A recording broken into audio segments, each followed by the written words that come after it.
Hi, everyone. Welcome to another episode of Second Act Actors. I'm your host, Dr. Janet McMorty, and I'm still a medical doctor simultaneously trying to pursue a career in acting. My guest this week is Nir Guzinski. Oh my goodness. If you are I don't know, TikToker? Is that what it's called? A viewer of the TikTok? A purveyor of TikTok? You may recognize this man. He has an incredible TikTok. Are they called channels? Oh my gosh, I have no idea. I even have TikTok for this podcast, but I don't know anything about it. Oh my goodness. Anyways, Nir has an incredible TikTok channel, and he has a huge following there and on Instagram. He went viral for a myriad of different things that he does. He has a really cool series where he plays 3 different characters, 3 different roommates in a house together, and as an aside, anytime it comes up on my feed, I just get so happy because it's just so funny and I just hear myself saying, tabernacle all the time. But he went viral, and as a Vancouverite, I love this. He went viral because he was in Vancouver and found the worst Vancouver bench. The bench literally was, if you turned the bench 180 degrees, the view would have been this spectacular Vancouver landscape of oceans and mountains and trees, but the bench was turned to face a highway. And so we posted about it online and went viral. Of course, pissed off a bunch of Vancouverites who would just get pissed off over anything, but that's what happens these days on the internet. Anyway, he does more than just viral TikTok videos. He is an actor. He's a theater performer. Oh my God. He just does so much great stuff. He's wildly entertaining. If you are not following him on all the socials I just mentioned, please do. It will just fill you with so much joy and happiness like it does for me. He has an incredible story to tell of his journey from, where he started to where he is now as a second act actor. I'm so excited for you to hear his story. Please enjoy the incredibly hilarious Nir Guzinski.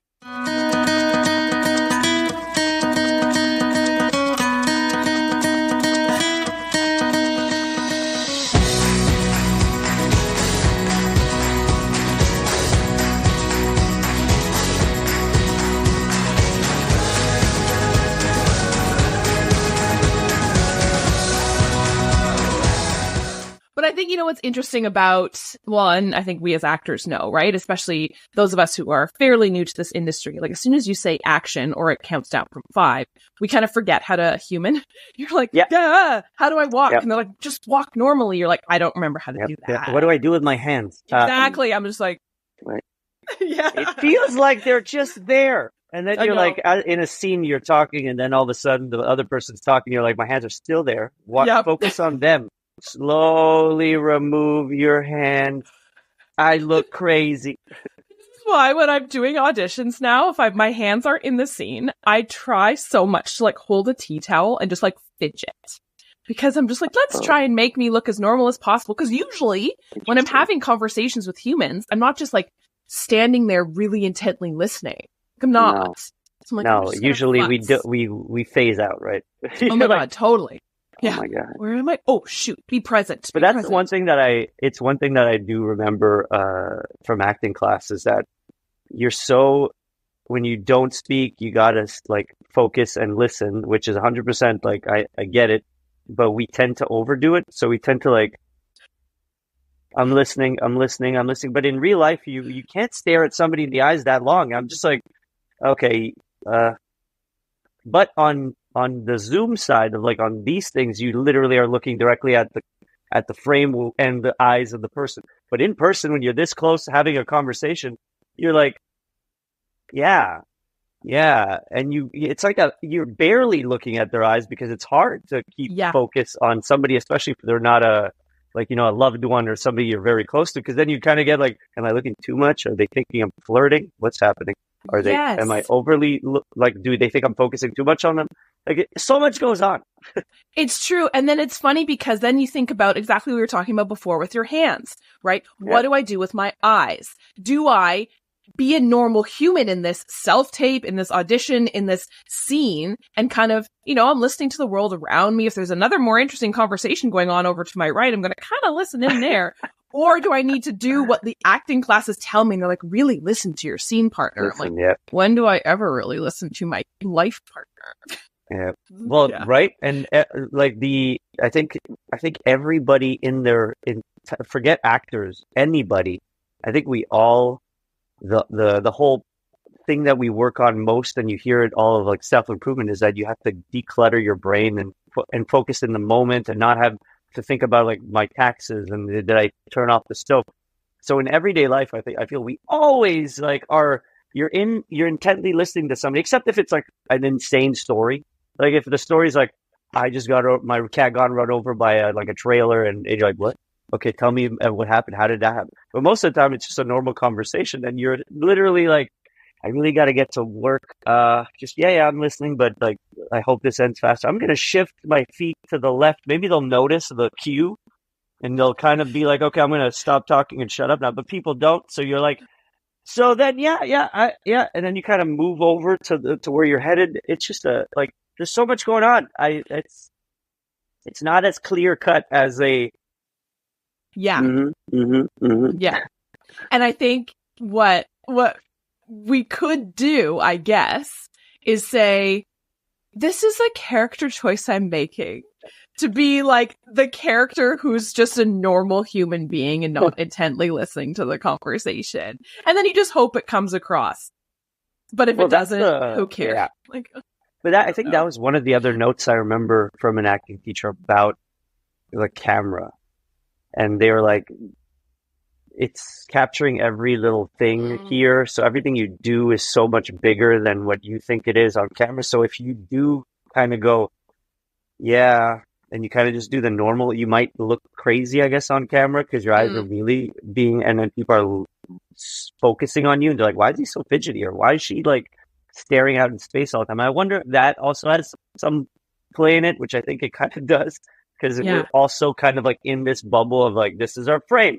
So the other person's also not seeing the world, they're seeing your place. So I guess it does need to be more contained. Because I'm very expressive with hands and face. And I feel on camera sometimes it definitely comes out. And sometimes I remember early on in my like acting journey, it was distracting. Because I was like, well, why happening?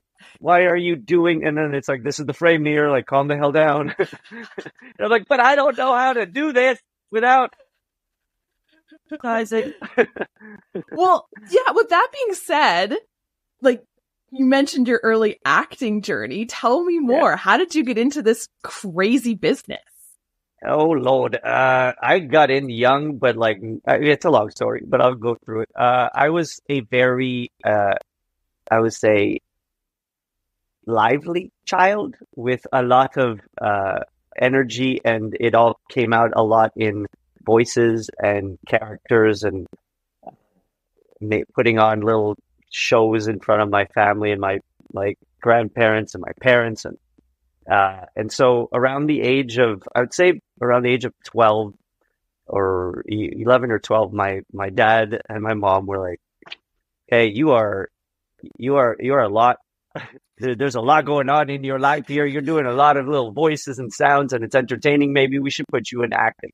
So they found an agent in Montreal and signed me up. And when you're young, and when you're like 11, 10, 9, whatever the age was, I can't fully remember, but you're considered a talent, right? Like it's naturally in you. There's no necessary experience needed because you're a kid and it's innately part of you.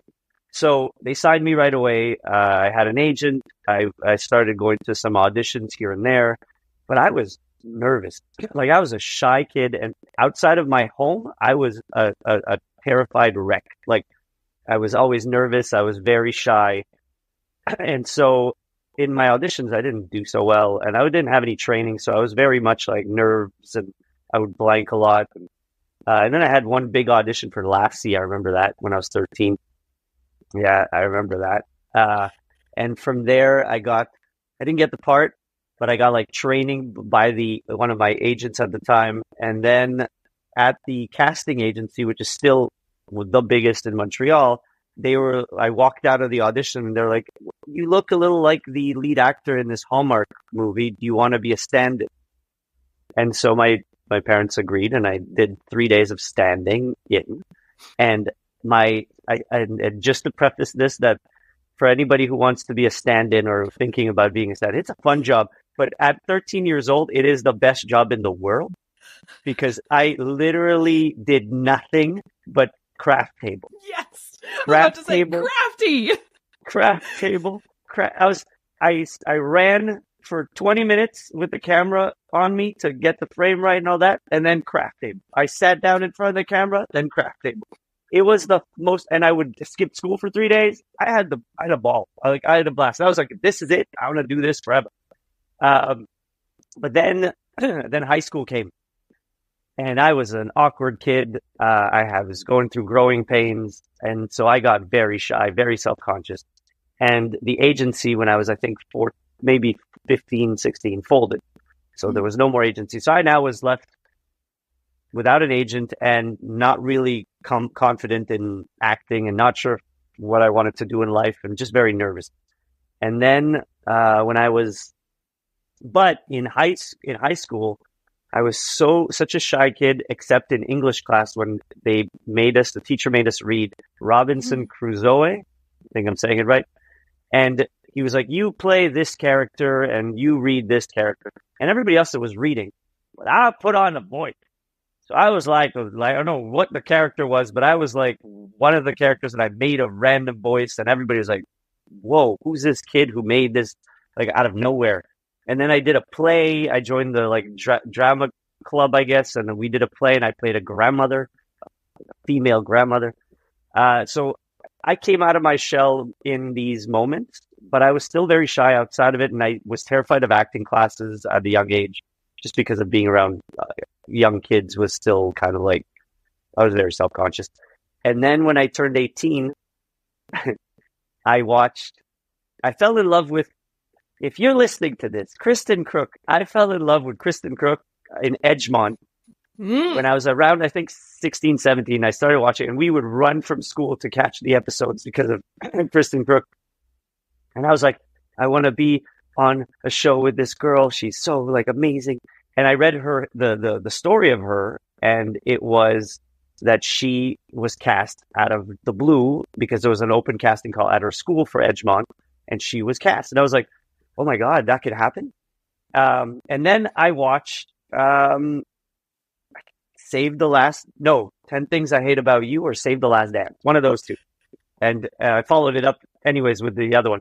But I think it was her first one, Julia Stiles, was Save the Last... it was 10 Things I Hate About You, I think. I think so, yeah. So I fell in love with Julia Stiles and I was like, I want to be in that movie. I want to be on that, like, feeling like in that world. And then I read her biography, and again, she started, if it's accurate or not, but she started by submitting at a young age to Broadway directors that she wanted to be a part of a show. And then a director got her letter and auditioned her, and she got cast in her first Broadway show. And I was like, whoa, this happens. And then I read about Tom Welling, any of the Superman guy from Smallville. So again, Kristen Crook went to Smallville. So I was like, ooh, Smallville. And then I read his biography, and he was found at a pool hall by a modeling agency. And I'm like, okay, I'm not a model, so I'm not going to happen that way. But maybe good luck could happen in being found. So at 18, I went on vacation with my family, and I just felt like something was missing. And I just was like, I want to feel that emotion that I was feeling when I saw these movies and watched these actresses and all that stuff. And so I said, I'm going to go apply again for an agent and get out there. And so I went to a bunch of agents in Montreal, and they all said the same thing. You have no experience. You're 18 now. 17, maybe I would have taken you. 18, no experience. Adult. So go do some short films, go take classes. And that's how I started the nonstop journey of taking classes for years and do auditioning for what's it called? School projects and short films and theater.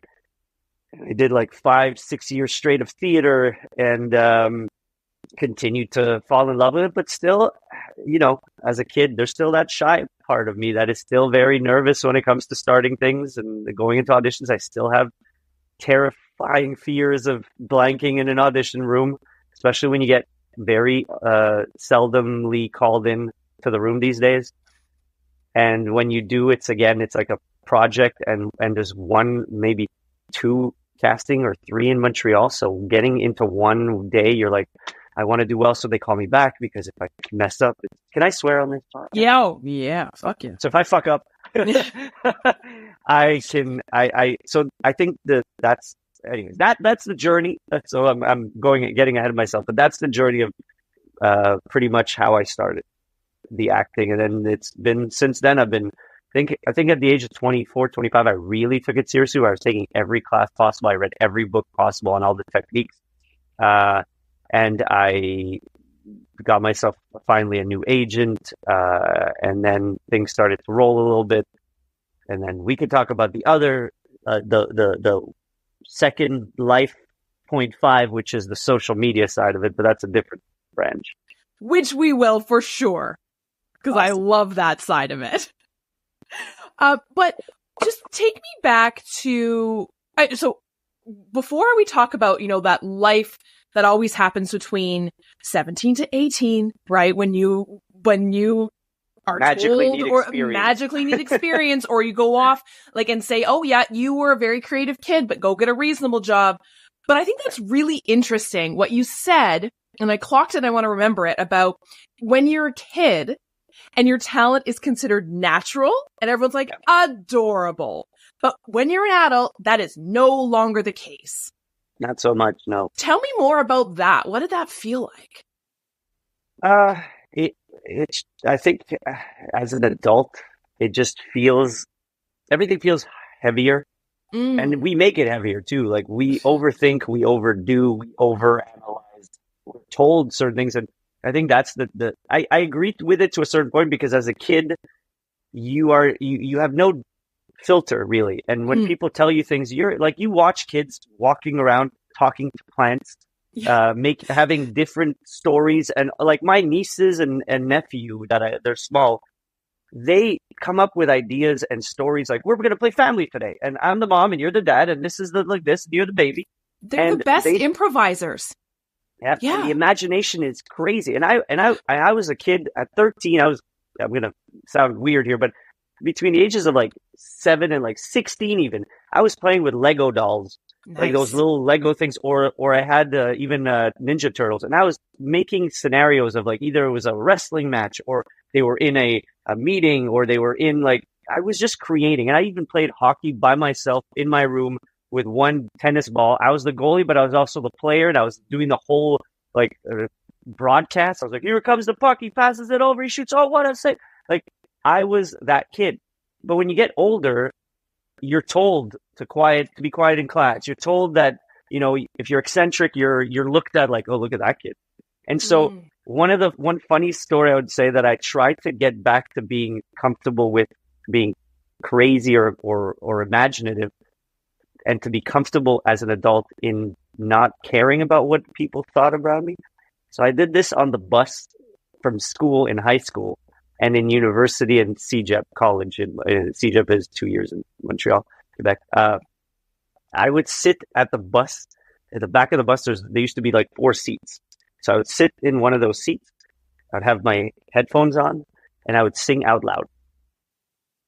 And not super loud, but I'd be like, na na na na, and I would groove to music. Why you gotta make things so complicated? I see the way. And my thought was, 1, nobody would sit beside me, so I'd have all the space to myself because I'm crazy. But 2, it was also a way to be okay, nobody cared, really. Everybody looks, but nobody actually cared. It didn't help fully, but it was a way for me to try. And that's where acting classes, I think, the more you do it, the more you get zoned into that moment, and you lose yourself in that moment. And that's kind of where that childlike play comes back. But I feel that that's the view, is that adults have so much going on at a certain age that you start overthinking everything. You're told that you can't be crazy or say whatever you want, or imagine things and play in front of the world. So then you need to find a way to channel it in an appropriate setting for camera and for theater and for acting. Whereas a child, you can be molded, right? You can be like, you are that famous audition video like tape of the kid that does E.T. and E.T. Yes. Imagine that now you're the alien's coming in and tells you that he's no longer your friend and no. Like the amazing interaction that did in the moment is like, that's a child. Yeah. Like, and you can see that they go from crying to happy to crying in 30 seconds. They drop their toy, they cry. They see another one, they're like, ah! It's beautiful to watch, and I think that's where the brain doesn't get in the way. As an adult, we have years of judgment and people looking at us funny and being told we're not this, being told we are this, being broken up with, being taken last in class for gym, whatever it is. And I find that's where we lose our ability to just feel and be, and our mind gets in the way. So I do see why that happens, but it's weird that there's an arbitrary age. That's 17 to 18. Not everybody. I'm sure some agents are like, no, it's at 12. But still, there's like an arbitrary age where all of a sudden, like, you have no experience. You got to actually work because you're no talent anymore. It's not innate. But I do believe that there are certain people that have a propensity for acting or creativity or that. And that's an innate thing, just like in sports, just like in any craft or art or anybody, even somebody who's a good networker. I think there's some people that are innately gifted with certain abilities that have them start higher up or make it easier for them to excel. And I think that's the difference, because I know some people, and a different topic again, but some people have that whole discussion about talent versus like natural talent versus education or like training. And that some people are like, some people are born actors and it's not for everybody. I'm like, anybody can be an actor. Anybody can be an actor. I think it requires a lot of training for some more than others, but some actors are innately able to feel right away, to be in the moment right away, to take the learnings that they're given and really excel at them faster. And some people can connect to their emotions better than others. Like, I'm not the greatest at crying on like a sentence. I'm great if I watch a movie where I see you cry, I'll fucking bawl. But in my moment of a scene where I have to talk and then all of a sudden talk emotionally, it's a work. I need to work on it. I need to train and to practice and to really access those emotions and take classes for it. But some people are like, so you are outside on a field. No, you don't have to cry yet. But like that's where I see the difference between the talent side and the training side, because I do think anybody can be an actor. If you put somebody in a room for 20 hours and or 10 years and you train them every day for an hour, just like people learning a new language, eventually you will learn it. It may not be perfect. You may have an accent. You may all this like stumble on certain things, but you will learn. That's how we are as humans. Well, I think this is an interesting thing about acting, right? We're compared to a lot of other careers. And I think it's what gives a lot of creative, more whimsical careers the sensation of you are lower on the social hierarchy because anyone can do it. And I think it's interesting. And I have this discussion with people, but also with myself about, like, you can teach facts to people. Like, I think about anyone can become an actor. Sure. You could be literally picked up out of a pool hall and said, congratulations, you're now famous and you're in Smallville, where you can't do that with like, congratulations, you're now a doctor. Congratulations, you're now a lawyer. Congratulations, you're now a police officer. You can't do that. There's licensing, there's certification, there's years of training you have to do. You have to legally do before the world says, yes, you can be this thing. That's very true. But I also wonder about, you can't teach in a classroom some of the innate sensations that are involved in a lot of creative careers and acting where you have to access feelings. I could teach anyone how to be a doctor, how to do the science part. They might be terrible at patient interaction, because that's not, you can't teach that. These, what we call in medicine, soft skills, which is a terrible, terrible thing to say because I think they're actually more important in this world. But like I can teach anyone math. Give me enough time. We can sit in a room. It might take a while, but I can teach you math.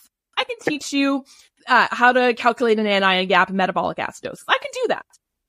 I can't teach you how to be nice to a person authentically. True. Well, that's the uniqueness of each of us, right? So how you respond to an interaction is going to be completely different than somebody else. And depending on how you respond, some people connect with it and other people don't. Like if you are an empathetic person and very empathetic person, then you're very much geared to the art of, you know, listening and engaging and responding and behaving. Because if somebody talks to you and tells you that they're gonna, I don't know, lose their job tomorrow and their family, and you're gonna be devastated. You're gonna see the reaction in the face, and you're gonna see the emotion. Whereas some people are like, "Oh, that's sad. I'm terrified. I'm really feel bad for you," and they're just naturally, that's their personality. As an actor, I think you can teach that to somebody, like, oh, you're somebody like this all the time. But if somebody tells you need to show that you're sad, so you're like, oh, am I doing it? Am I doing sad? Yeah. And so you can, and that's where I do believe that there is a difference there are certain actors and certain people that are meant for the job because they have innately certain qualities that allow them to do this at an easier or a facility with it, or at a more, or just even have a more engaging aura. Like, you know, some people's faces is also huge. Like some people are very expressive and all that, and it's sometimes too jarring for TV or for acting. And then you have people that are just very calm, and everything happens in their eyes, and their eyes are so expressive. And I remember in class, you watch these actors or actresses, and you're like, I saw everything in your eyes. Like everything was, your eyes are just so expressive. They're big. They're like, they emit emotion. And then you have other people that are like that. They need the body motion. So I think it's a difference. I do agree with you. I do believe that the creative skills are considered less. They're considered less heavy on like credibility and training in terms of education, and because people are like, oh, you were born with the gift of emotion. You were born with the gift of hockey, but in reality, nobody's actually born with it fully. Like they're born with a propensity to be better at it than others because they start at I remember the whole story about all the Connor McDavids and the Wayne Gretzky's. They were on the ice more than any other player. They trained harder than every other player, but they also had the ability, because their hand-eye coordination or their speed or just their IQ to understand things was faster. People who understand math, like I can do math. I will need hours of training to figure out certain things. But if I really spend hours and fight through my frustration and boredom and lack of interest, I will get there. But there's some people that are like, I see it, that's the square, and it's just the brain that it works. And I think for actors and the creative side, it's the same thing. Some people are great at visualizing the scene, and they're good directors. They're like, I see it. I can see 10 steps ahead. I see the outcome. But you can train that. It's just not going to be as like seamless, I guess, or as easy for that. It looks easy. It looks natural. And I guess that's where it goes. Oh, you're naturally gifted. But I think that you're right. I think that the creative skill sets tend to be perceived as, it's just like, it's not that hard. It's just part of them. It's like, so it's you can train and you can do that, but it's just that person just so, that's them. Yeah. Their essence. Yeah. Something you said, I want to just go back on, and it's very like factual about your life. You mentioned university and Cégep. Did you take theater acting in either of those places, or what did you do after high school? Not at all. So I was a shy kid, very self-conscious. I did not have the easiest high school life. I was awkward. I was like we were kids, I guess. Towards the end, I started getting more popular, and I played soccer. So I played for one of the grades. I think we were secondary 4, and I played for the team, and we beat Sec 5, and it was like a big thing. So I was like popular now. But CJEP, I studied again. I was raised by immigrant parents, so it was like you need a steady career. I wanted to be an actor and a soccer player. Both are, and back then there was no MLS Montreal team, and so my parents were just like, "It's great. It's nice that you want to do this, but you need a stable job. You need money. So figure it out of something." And they were very open to me figuring it out. But so I was like, what is the standard traditional thing? I wasn't good enough for health sciences and all that stuff. Even if I had some thoughts of maybe I could be a lawyer, a doctor, all that, didn't have the grades. So I was like, I'll do management. So I went into management, and then I went to McGill University and I got into management, and I thought of doing marketing because it was the creative side of management. And so I was like, I like the creative side of management. And then I fell in love with psychology in university because luckily that time period I was there, they started a management psychology program, which was a major in psychology, but within the management department. And I initially was like, that's weird. But I took some classes in psychology and I fell in love with it. They're like interpersonal relationships, cognition. And that's when I fell in love with the brain and all the ways that we interact with people because it fit with my creative, social kind of like acting side. It was, oh, how do they think? Why are they acting like that? What makes people do this? And I was very much a student of like the brain and interactions and people. So that's kind of what I ended up in university. I graduated with that. And then at that time, I started back into acting classes and hoping that would be, my passion to turn to career, but I needed stability. So I went into work. I actually applied and got into Waterloo for communications and theater major, but I couldn't afford it. So I went to work and I started in the customer service realm, and then went into marketing for a company for 15 years. Wow. And then, so are you still working in marketing? What do you do? I got laid off last year. Oh. So last year I was laid off. And so I don't know if we want to get into the whole social media side of it, but during the 15 years of working at this company in marketing, and I went from like marketing coordinator to global marketing manager. So I went through the ranks. But during that time, I was still following acting. I was still passionate about it, still hoping and dreaming that I would make it big into acting and have to quit my job and have a beautiful career. And so I would take classes every week. I would do multiple classes. I would apply for short films. I would audition here and there, but Montreal is very cyclical. Summer times, a little more auditions, winter times, quiet. And so I was not getting a lot of like bites or auditions, and it was tough. And then I went through a breakup, and I was scrolling through, going through the internet. And at the time, Vine was this big thing. And so I was watching Vine, and I'm looking at these young people making 6-second videos that look like nothing. Like literally, it's like the least amount of effort you could put into something, but it was hilarious and creative.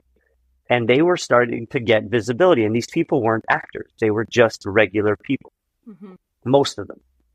And I was in my head sitting on the couch going, I'm waiting for auditions. Nothing's happening. They keep saying, make your own work, make your own work. But at the time, it was hard to get cameras and crew and doing everything yourself.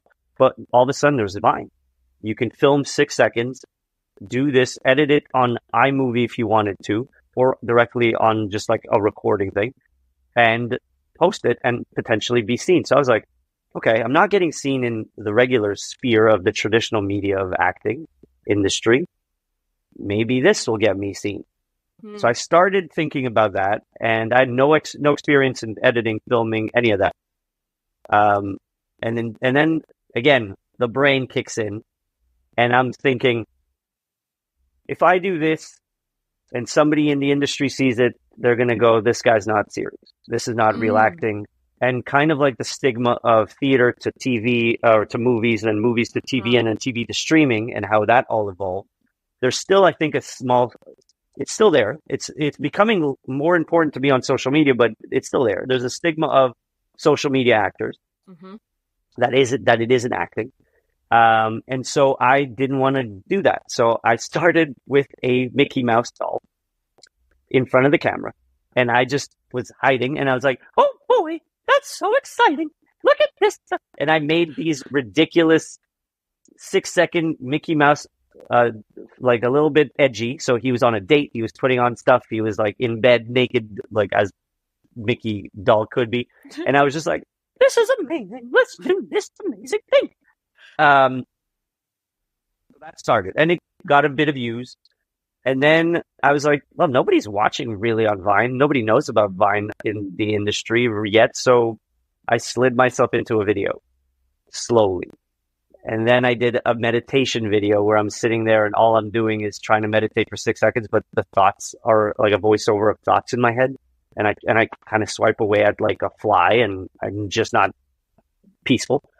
And that did not bad. And then I put a character, which is a French-Canadian therapist named Charlie, for 6 seconds talking about, like, he's a therapist, but he's a bad therapist. And he's got a therapy session with me. And I go, well, let me put in my 2 cents or something. And then the character goes, what? I put in for 2 cents? That is insane. Like, and that was 6 seconds. And that kind of did a little bit of virality on Vine. And I was like, okay, seems to be working. But I didn't want to typecast myself as that character. So I could put him once every couple months, and then I would start inviting friends and actors to do small sketches. So I would create improvised sketches. I had an idea. I was like, you do this, and we would work together and create 6-second sketches on Instagram, on Vine. And then Vine died. And Instagram did 15-second videos. So I moved and migrated to 15-second videos. And then they moved it to 30 seconds. Then they moved it to a minute. And then they moved it to 10 minutes. And so I evolved with that. I learned to edit. I started writing scripts instead of improvisational sketches. I basically, my mandate at that time was I will work with every actor to try to get us visibility, because we weren't getting auditions. So I want people to get visibility. So I would write for the first 3 to 4 years. I would call or reach out to actors, or they would reach out to me. I would write sketches for them, and I would be the secondary actor. And that went on for 3 to 5 years, and it was all variety of relatable topics that had nothing to do with one thing. And every once in a while, the therapist would show up, but not really consistently. And then after 5 years, I wasn't really getting visibility. It wasn't growing, so I felt kind of bad. So I was thinking, so 2 things happened. I then started doing Monday Motivation videos, which was a series where I wanted to showcase actors and how their journey is and how we all have the same issues. And it was for myself cathartic, but also to show and to promote actors and artists. So I interviewed, I think it ended with 200 artists about their careers with very 5 questions on what motivates you, what inspires you, what's the hardest thing. So I did that for a couple of years. But at the same time, I also started, one of my friends was like, you promote everybody else but yourself. You're not being seen. You're just the side note of these videos. Maybe you should focus to show your talent. So I have a hard time with that. I'm like, I don't like to be the center of attention. So, which is weird because I'm talking nonstop, and it's like, hey, Janet, you're not talking at all. No, I feel the same way. Everything about what you're saying, I'm like, this is what I'm doing. Yeah. So I switched it, and I started playing. And again, it took time because then I made it equal. And then I would feel bad that I would invite somebody for 2 lines when I was doing the entire scene. But eventually I started playing off of finding that I was one of the main characters and not just a secondary character. And I found a balance. And then COVID hit. So I couldn't work with anybody because we weren't allowed to have anybody over. So I was I had this French-Canadian therapist character. I had this Russian character that I started playing around with. Initially, he was rating TV shows and movies, and he was just like 5 Kremlins out of 5 on the. And so that was one character, and I named him Oleg. And then I had the idea of like, well, we're all stuck at home during COVID. Let's do a 3 roommates stuck at home and 3 different roommates. And that evolved. I'm jumping a little ahead because there was just before COVID, TikTok started. Mm-hmm. And TikTok started at 15 seconds of video. That was initially their stuff. It was 15 seconds. And I was on Instagram and Facebook and YouTube making 3-minute shorts. Scripted, good editing, lighting, special effects, all that stuff. So I was like already on that level where I was like, this is more than just a sketch. And then comes TikTok, and I'm seeing that everybody's talking about TikTok. And I open the app, I'm like, this is Vine on crack. This is the same thing as Vine, but on crack. Yes. And I'm seeing again the same pattern. These TikTok creators becoming stars, becoming visible to the world, visibility's out there. At that time, my Instagram was at 1,200 followers. I wasn't growing. I was getting 20 views per these 3-minute sketches that took me a week to do. I was posting 1 video a week, working every day to edit and then write and then film on the weekends. It was a lot. And so I go on TikTok. I'm like, I don't want to do this. I'm not going backwards to Vine. I'm not doing this again. So I was like, but it seems to be the medium that people are watching on. So I took an old video of the therapist and posted it. And like one of the original videos. And then I went to New York and I drove from Montreal to New York and I crossed the border and I made a video where the moment you cross New York, you go from being like, to like all the construction and the potholes with my French Canadian accent. And that went viral. And I grew to 20,000 followers in like a week. And I was like, well, I guess I need to be typecast. So I started posting all my old videos of the therapist, and they all kept growing and growing. And then the pandemic hit. And then TikTok went from 15 seconds to a minute. And then things evolved from there. And then I started talking about COVID, and that also evolved. But with comedy, I made it into like comedic sketches and rants. And and it all kind of rolled from there. Not really sure where that question ended up. No, it's incredible, I think, because, and I have a couple questions. Cégep and university. Theater. But I think, what's so great about this, and I have 2 things I want to touch on. What's so great about this, obviously, is you get to be creative. You get to have things seen. You are hilarious. I love watching the videos. They bring me so much joy. As an aside, I know one of your videos that went so viral was the one, I don't even think you're in it, about the bench in Vancouver. Yes. Yeah. It's just, you're showing this bench in Vancouver that has and people just went crazy about it.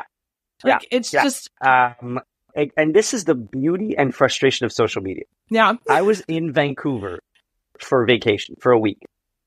I show up. I went to visit my friend. He was in a conference, and he was like, "I'll meet you in an hour. I still have the conference to go, so just walk around."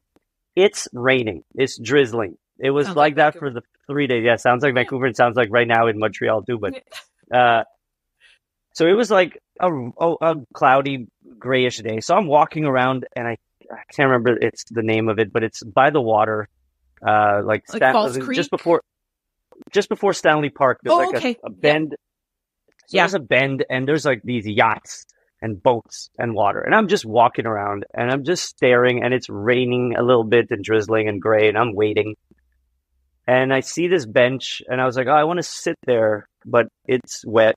And why is it not facing the water? I'm like, the bench is facing a highway. And the water is beautiful, and the view is so nice. Why did they put the bench that way? So I'm like, that's weird. Let me make a quick comment on this. So I take out my phone, I go on Instagram, I do a story where I record the story in my character voice of French Canadian. I'm like, I don't understand, but I'm shy to do it in public. So I'm quietly, initially, the first take, I'm like, what is this? Can somebody explain? And when somebody passes, I'm like, oh. And I need to get myself psyched up to do this. And eventually I kind of let loose and I'm just like, what has happened? Why is this not facing that way? And then there's the highway over there. That make no sense to me. I think somebody make a mistake. You just need to flip it. And then that make it, and it was like a 15-second, 17-second video. Didn't think much of it. I just posted because I needed content. I had nothing going on at the time. I was on vacation. So I posted it on Instagram and TikTok. And whoop, all of a sudden, it got to like 200,000 views on TikTok within like 2 hours. It got to like, Instagram was quiet. It was 30,000 views on Instagram within 3 days. Mm-hmm. I went on my merry way on my vacation. This was I think it was day 3 or 2 of my vacation. And so I kept my merry way. I added a few other videos along the way that I thought was funny. And again, were commentary on Vancouver, certain signs or the beach or whatever. Like there was a street called Quebec and it was under construction. I was like, well, that makes sense. So I posted these things and there was nothing going crazy. That video was at 250,000. Comments were like, oh my God, I know that thing. Oh my God, yeah, that's true. Well, they had one job. How come? It doesn't make sense. I've seen that bench all the time. That was all that was happening. It was nothing crazy. I come home and the next day I go for coffee and I walk around and I get a pop-up on my notification and it's this page called Narcity Vancouver shared your video. I'm like, what video? Like, did they take from my old videos that went on? Because I had a video that was shared once by Narcity Canada or Quebec or MTL blog. And so I was like, what is this? And I see that they shared this bench video, but not only that, they wrote a whole article on my journey in Vancouver titled like French Canadian roasts Vancouver. And they had all the article was actually really nice. It was just like he's this guy from Montreal and he came to visit and it's raining and he's poking fun at some of the Quebec things that are looking kind of similar. And this one bench video, and she puts all these videos from TikTok on the article. And I'm looking at the article, I'm like, that's a really nice article. But the title was French Canadian Roast Vancouver. And then it gets shared by Narcity Canada. And then it gets shared by MTL blog. And then it gets shared by another page. And that explodes into 2.5 million views on Instagram.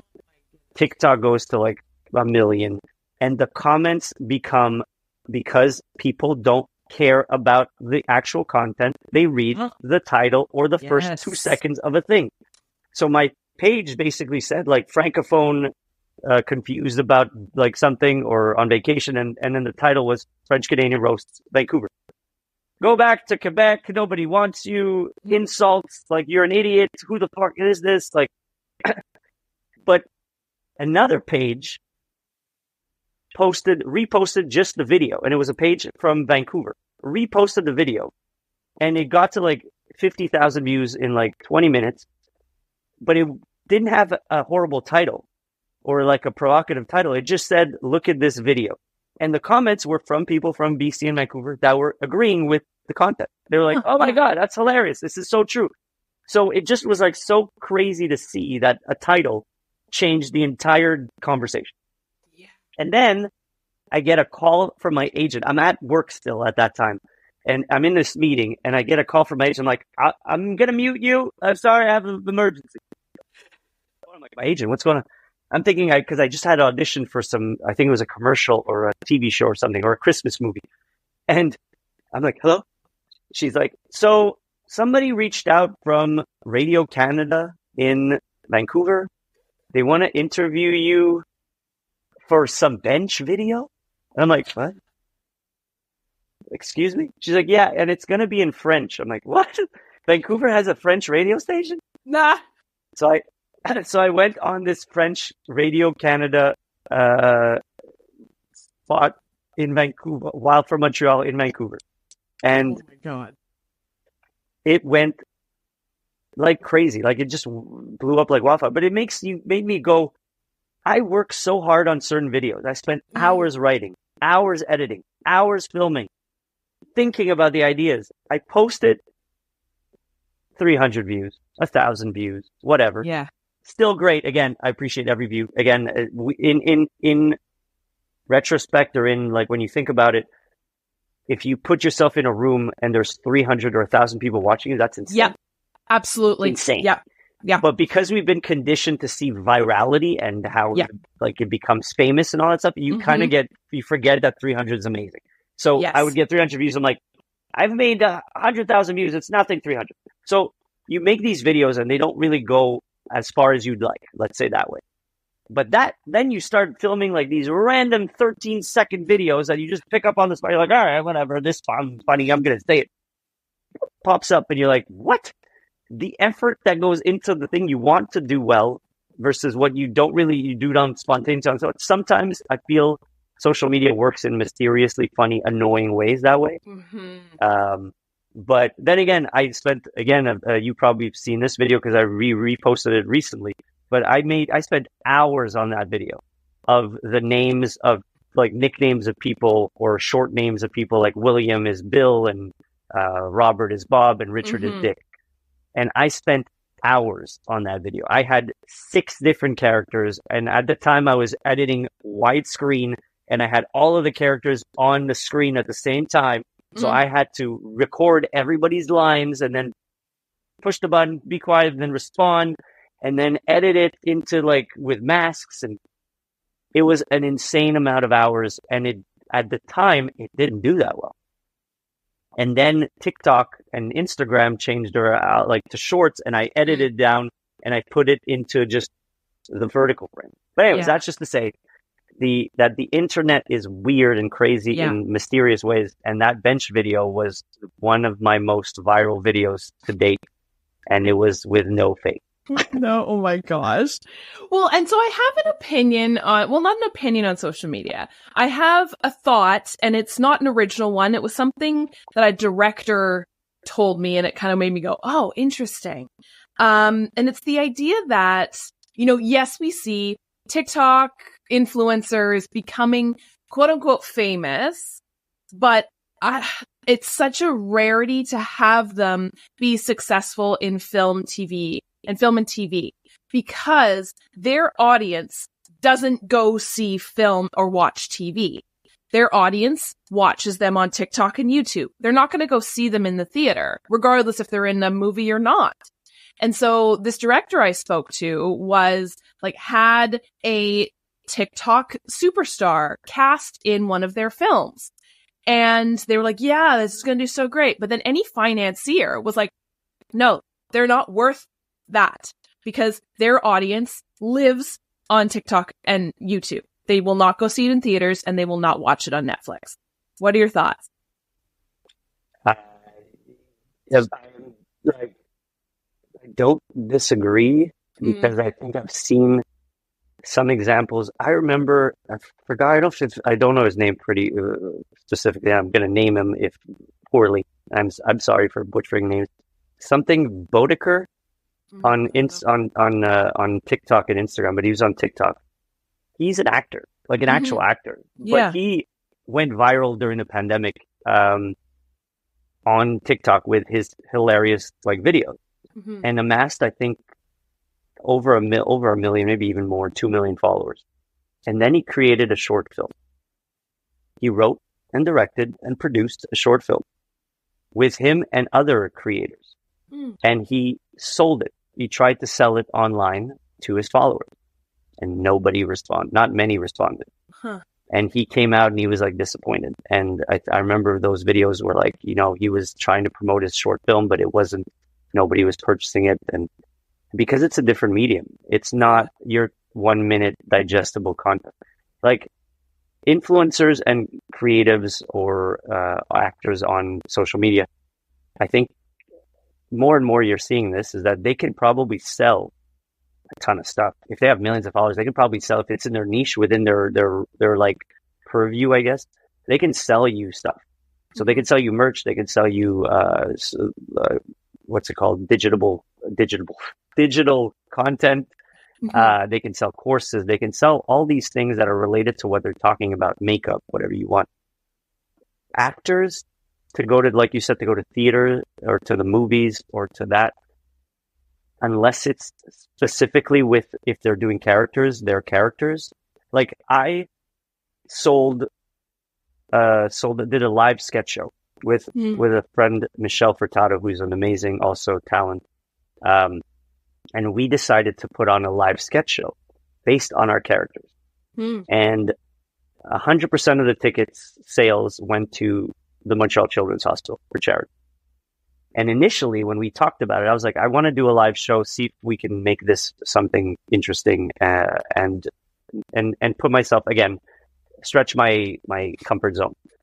So we talked about it, and we're like, all right, let's write it and let's sell it and try to put it out there and promote it. And we did it all ourselves, like self-produced, went to find a space, wrote everything, went to try to get sponsors. And so when we launched it, in my head, my first thought was the hopefulness of me. I'm always, the first one is hope, then it's dread. So I started with hope. I'm like, I'm going to post it, and within 20 minutes, it's going to sell out. There's 250 tickets. We're going to sell out in 2 minutes. It's going to be insane. And then we're going to be like, well, why didn't we just make more stuff? The second thought was, watch we sell 20 tickets for the entire show. And we're just going to be doing it to like our family and friends. It's going to be the weirdest, worst decision we made. And what I learned was the first day I posted it, we sold 4 tickets. And I was like, shit. Second day, 10 tickets. And then it quieted. And then I was like, okay, let me reshare something. Let me talk about it again. And then that aspect of marketing kicked in, of you need to remind people so many times that something is valuable or is there, that they may forget because they're busy with their lives and all this stuff. And within 2.5 weeks, we sold out. And then we even added 20 extra tickets, and now those sold out in 10 minutes. And to me, it showed 2 things. One is you need to continuously promote and market, and you have to have visibility in order to do that. 2, I feel like it has to be related to what you're known for, what people are fell in love with. If you are an actor who is on TikTok talking like this all the time and talking about makeup or food, and then you are in a movie that has nothing to do with any of that, most people probably won't care. To go to the theater, if you're from the States and your audience is from the rest of the world, you're probably not going to get them to go to the theater. To go to watch on Netflix, maybe. Like, there are certain, like, I do think that having visibility on social media, because I posted that I was on a movie, and then people started sharing that they've watched it. Oh, where can I see this scene of you? And then they go see it. But they know I'm an actor and my content is creative. But again, it's not, and some people also love the journey, right? If you start out and you're succeeding and they're like, oh my God, you've made it. Like I have a TikTok commercial right now airing. It's Armstrong Cheap. Everybody that sees it starts messaging me that they've seen it. I'm on TikTok. And even on the ad, in the comments, they tag me and they're like, oh my God, you've made it. Oh my God, it's so great to see you. Congratulations. And I think because you're part of that, they're part of that journey with you. If I've spoken about it, if I was just doing cooking TikToks and all of a sudden I made it to a movie, it might be a little harder for people to go see it. Yes. And then it's like you said, the audience. It's like if you're a 16-year-old kid that's huge on TikTok, 16-year-olds don't go to the theater. 16-year-olds don't necessarily watch as much streaming as most adults do. They are YouTubers, they're Twitch streamers, they're all that stuff. So I do think that you can look at Twitch streamers and even Viners at the time, and even TikTokers, I guess, when they go to the street. Like there's a Twitch streamer recently that had the NYPD have to come out, and like Times Square was overrun by kids because they wanted to see him.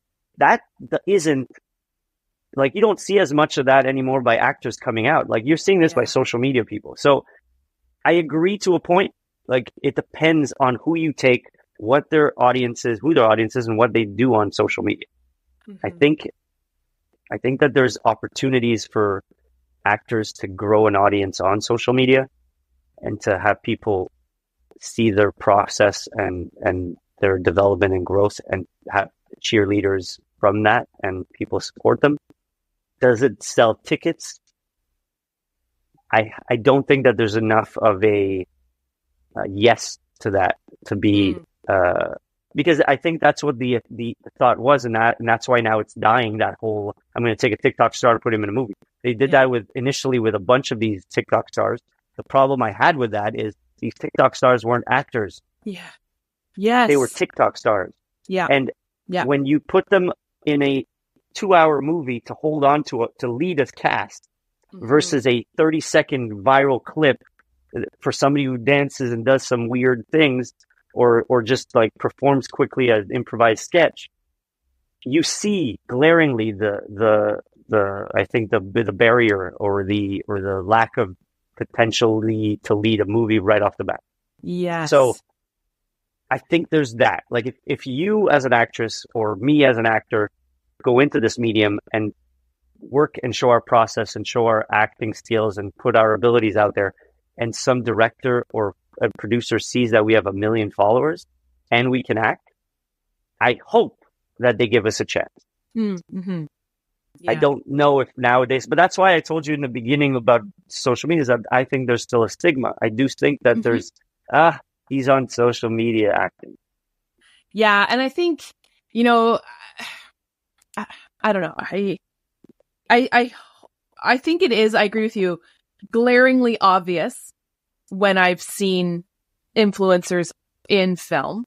And it's funny, when you were saying that, it made me think about some of the video game auditions that I've done because you, and in those video game auditions, you are now that character, the playable character, not just for 2 hours in a film, not just for 40 minutes in a TV show, not just for 15 seconds on a TikTok or Vine or whatever. You are the playable character that somebody needs to want to play with for 40 to 50 hours. They cannot get bored of you. They can't get annoyed with you and your voice, the way you move, everything about you. You can't be annoying because you want the person to say, you are the playable character I want to be with for literally 2 days of hours, right? Well, I wonder if that's very similar with like a TikTok influencer, right? Like people being like, no, I don't want to be with this person for 2 hours. I just really like their little short form. And you know what? As an aside, I just saw one of my favorite sketch comedians, besides yourself, Laura Ramoso, who's a Canadian TikTok celebrity. She does incredible sketches, German mom, Italian dad. She's so funny. I saw her live and it was jarringly different.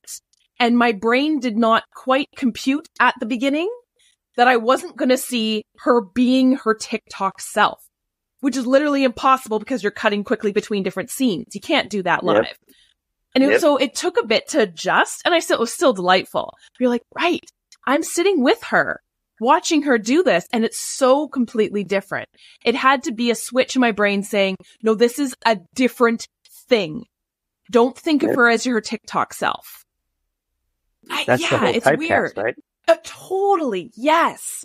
But that's where it's like, and you said something that reminded me again of our topic earlier about the innate side of things with acting and how you're born with it, and you are born with your looks and you're born with your voice. You can manipulate it a little bit, but you just said something very true. It's like Morgan Freeman wouldn't be Morgan Freeman if his voice was like, "Hello, I'm Morgan Freeman.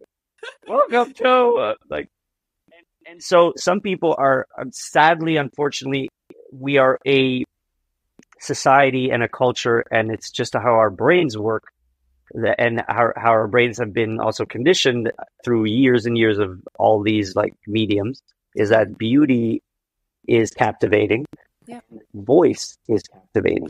If you have a very nice voice and you can, like, it's hard to hear. Some people have very loud voices. Some people have annoying voices. Some people have nasally voices.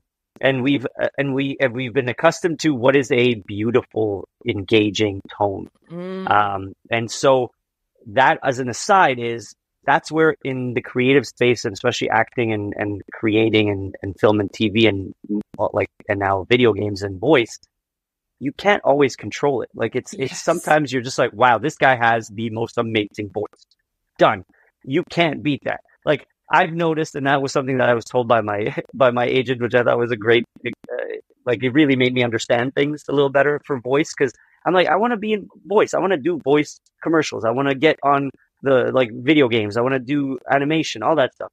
But I was like, at least get into voice commercials. I've been doing some auditions, but I'm like, I'm not getting it. I need to work on it. I know that. I need more practice and training. But I was like, how come I'm not getting it? And she was like, don't worry. The commercial voice space is very cyclical too, depending on the economy, depending on on what's going on. So she was like, during COVID, it was like, right now it's everybody's scared and fearful, and there's a lot of anxiety. So you need a comforting voice. And so you usually get women that have comforting voices or men that have comforting voices. And then if you need to be selling something, you need an authority, you get these deep voices. And I was like, where do I fall into this? And she's like, you have a sarcastic voice. I'm like, great. So she's like, but there is a point in time when sarcastic comedic voices are needed. And I'm like, cool, I'll wait for that time.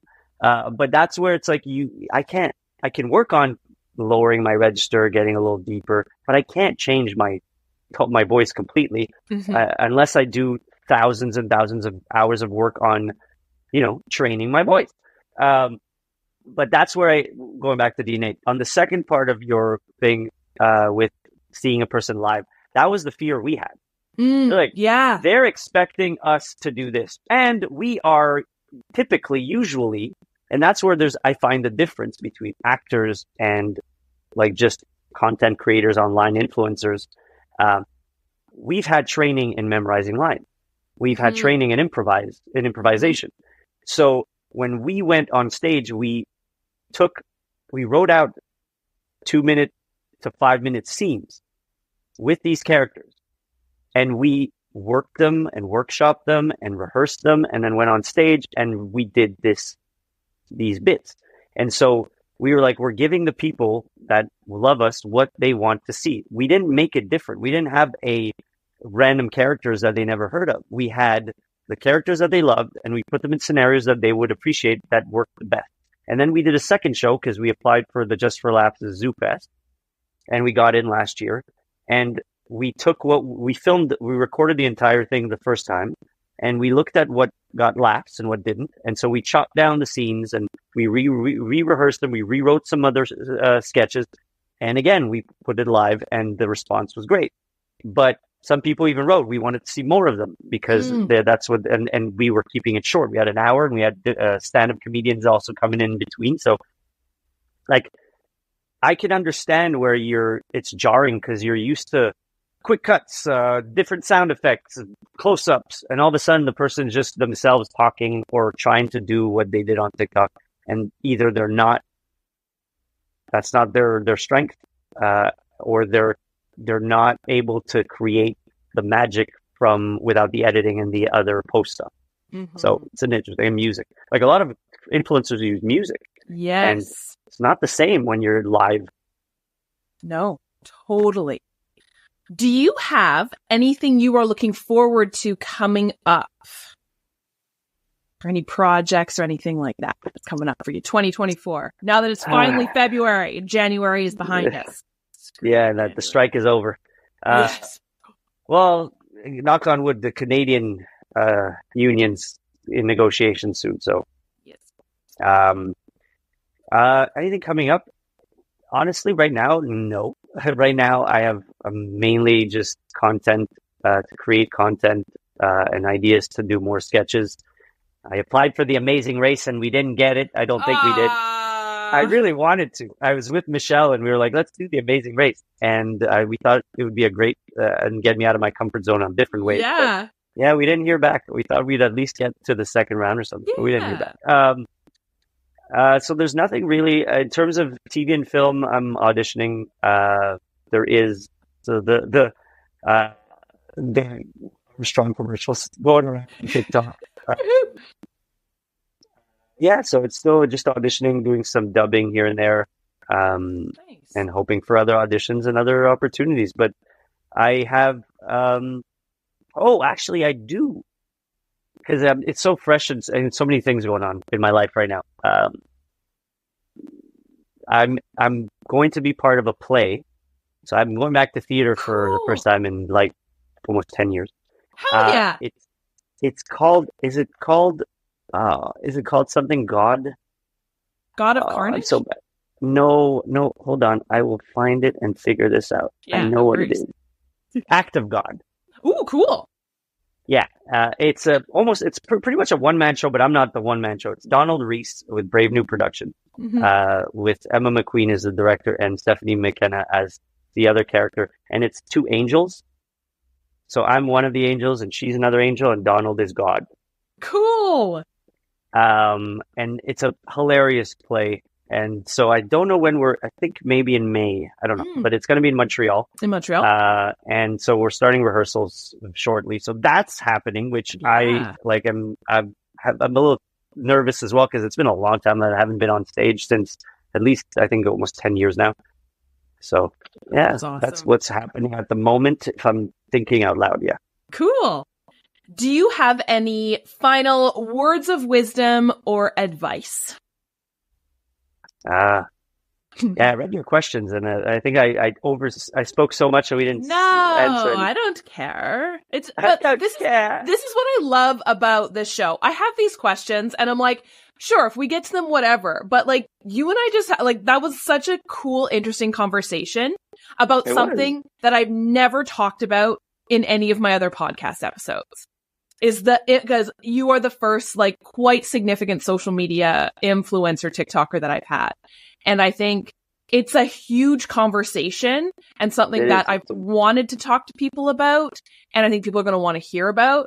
So sure, I have 107 episodes of people answering those questions that I wrote down. This is completely new and I love every second of it. It's awesome. So cool. I'm glad that it can be of interest to everybody else. Oh my God. It is. I would actually, to answer your question, I think it would probably be aligned with a little bit of that. I think I worked full time for 15 years while pushing and pursuing my passion and my desired career, path. It was not easy, because it was 9 to 5 and then 6 to midnight, sometimes 2 a.m. It's a sacrifice for social life. It's a sacrifice for a lot of stuff that I did, and it was a lot. But there is a way to do what you love while not sacrificing your entire world. Whereas if you need to live financially some stability, you can still have a full-time job while pursuing your career. Now more than ever because of social media. And I would tell every actor, to me, this is my opinion, I don't know. I think the acting industry is one of the least active on social media in terms of showing themselves and their personality. Musicians show their process. More and more. Sorry for all the universal musicians right now on TikTok, but musicians show their process. They talk about what's going on. They show how they're learning discovering their music. They promote the hell out of their music. Artists that paint, whatever creatives use social media to show their work, but also their process. As actors, there's not a lot. There are, but it's not, again, seen as a standard or acceptable to show our work. We don't show our rehearsals. We don't show our classes. We don't show our breakdowns. We don't show how we think about character work. We don't show the missed the auditions and self-tapes. I do admit that, again, there's a little bit of a thinner line because of the fact that you can't necessarily show an audition that's not been aired yet because of legal ramifications. But acting classes, training on acting classes, acting class, showing your self-tape that you did from 8 years ago, talking about the process of acting, how you do your stuff.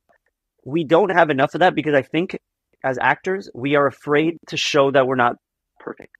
Because then, well, if you're not really good on camera and showing this, why would a director or a casting actually take you? And so we have this fear of showing our like vulnerability of as an actor, as an artist, of our work. And on the other side is also, I've seen actors do really well because they start doing their like monologues all the time and they show their talent. This is the medium today that you have no excuse to not be able to shoot yourself and show yourself on camera. You can't say, I'm waiting for auditions, I'm not getting any calls, nobody's seeing me, and all that. So I would say, as advice for anybody who starts acting, 3 things. Number 1, if you are worried about financially, you can still pursue your career by starting one step at a time while after work. And you have the ability to do that because of number 2, which is social media. You have the tools in front of you. You have no excuses to get yourself on camera, to show what you can do, to write whatever you want to portray yourself and show your talent and ability. And 3, I forgot what it was. What was 3? No excuse. Social media. Oh, network. Network the shit out of this industry. As much as I hate to say it, it is another thing that as actors we struggle with, or artists struggle with, is when you tell people it's not what you know, it's who you know. They're like, that's not, I'm talented. My talent's going to speak for itself. Nobody's going to see you. Nobody's going to watch you. Nobody's going to want to hire you or work with you if they don't know who you are. Even if they see how talented you are, if you get on set for the first time and they don't know you and they are uncomfortable, they won't call you back. They won't see you and they won't want to work with you. But if you go to events and you go to these networking things and you submit yourself for short films and you help other actors and you help other projects and meet people, you will, and hopefully, again, I'm going to say what Seth Rogen said, which I thought was amazing, that you might get a chance to get a career in acting. I've noticed more and more that it's who you know that gets you in the door. It's what you know and the talent that you have and the work ethic and your like talent and skill and experience that keeps you going, that brings you back, and your personality. Because if you're a piece of shit on set, no matter how talented you are, nobody's going to work with you again. Most people won't. But unless you're at a bazillion followers with a bazillion dollars and tons of people knowing you, you could be an asshole then, which I don't condone. But I still see, you know, people coming back into the spotlight after being assholes and doing some stupid things. But overall, I'd say 3 things. Follow your passion no matter what the hurdles are. Take it slow. Just get yourself on camera. Put yourself out there. Use social media to show your process and your work, because you never know who's watching. Like, I've been doing this for 10 years now on social media. I'm still not where I would like to be in terms of, like, my thoughts initially was that some director or casting or somebody would say, I like this guy. This is a great character. I want to give him his own show. I want to audition him for this. It's happened sporadically here and there, but not to the, even like, oh, this guy's so creative, I want to give him like art creative direction for like in my entire project. I was hoping that somebody would see it to boost me into a new career path, or to enhance my acting career. It hasn't happened yet. I've gotten little wins here and there, pat on my back for all that stuff. But it's also been really good for training, keep yourself on camera, writing, memorizing lines, tweaking, improvising, all that stuff. So social media. And 3, network the shit out of it. I'm not a good networker. I don't like it, but you got to do it. You got to get out there, and you know, it's exhausting. Like at the end of every networking event, I'm like, 3 days of rest, please. I'm done sleeping. But it is so valuable and important. And I know it's frustrating for artists because it's like, I just want my talent to show my talent and to be taken for my talent and be given an opportunity. And this industry is very, as much as it gives opportunities, yes, there's a lot of gatekeepers and there's a lot of small communities, but are, again, all based on the people, the network. Because it's like any job. If you work at a company and you connect with somebody, you're going to go to lunch with them. Then you're going to go, oh, I have an idea. You're really good at that. Let's do this together. Or so human nature, it's not because people, this industry is shitty or different or that. Human nature in every business, it's the people you know and the people you work with that later on might be like, oh, I remember Janet. She used to do this. Oh, I'm now working at this company. I'll bring her over because she was great at that. Mm-hmm. It wasn't just because you were terrific at your job. It was because she liked working with you or he liked working with you. Yeah. So I would say that don't disregard networking as one of the biggest things, that this is a business. That was in my notes. It was like, what was the surprise that you found about acting? I'm like, it's a business. They call it like show business. Yeah.